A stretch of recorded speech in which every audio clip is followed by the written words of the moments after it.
Hello everyone. This presentation is on Qing, also called blue-green efficacious pill. It is on the California Acupuncture Board herbal formula list. I will briefly review the traditional pattern, a hypothetical patient, 3 possible drug-herb interactions, and a practical management plan. The goal is to connect traditional Chinese herbology with modern medication safety in clear student language. Traditionally, Qing belongs to the category Tonify Yang. A representative pattern is kidney deficiency with low back pain, weakness, and cold sensation in the lower back. Important ingredients include Dujiang, Budujai, Hutao-ren, Dasuan. In practice, the formula should be chosen by matching the full pattern, not simply by matching a biomedical diagnosis. I would also screen for red flags, confirm that urgent medical care is not being delayed, and review all medications, supplements, and over-the-counter products before recommending treatment.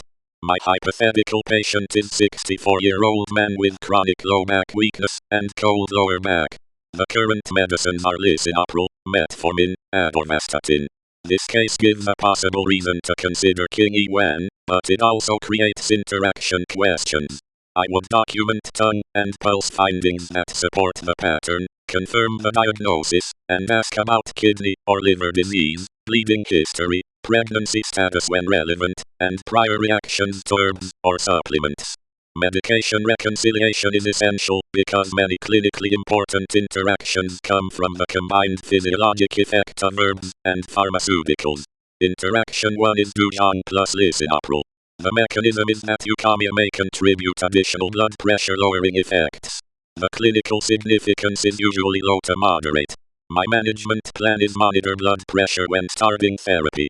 I would explain to the patient that evidence quality varies across herbs, formulations, and studies. For that reason, I prefer conservative dosing, a reputable product, and close attention to symptoms and objective monitoring when appropriate. Interaction 2 is Budujai plus photosensitizing or hepatotoxic drugs. The mechanism is that Soralia has phototoxic and hepatic safety concerns in some reports. The clinical significance is uncertain, but more important in patients with liver disease or photosensitizing drugs. My management plan is use reputable products, monitor for rash or jaundice, and review liver history. I would explain to the patient that evidence quality varies across herbs, formulations, and studies. For that reason, I prefer conservative dosing, a reputable product, and close attention to symptoms and objective monitoring when appropriate. Interaction 3 is metformin and diet changes. The mechanism is that as symptoms improve, activity and diet may change, which can alter glucose needs. The clinical significance is low practical significance. My management plan is monitor glucose and overall medication tolerance. I would explain to the patient that evidence quality varies across herbs, formulations, and studies. For that reason, I prefer conservative dosing, a reputable product, and close attention to symptoms and objective monitoring when appropriate. In conclusion, Qing may be reasonable when the patient truly matches the pattern kidney deficiency with low back pain, weakness, and cold sensation in the lower back. The safety question is not whether herbs are simply safe or unsafe. Risk depends on the specific ingredients, the product quality, the dose, the treatment duration, the patient's organ function, and the medicines being taken.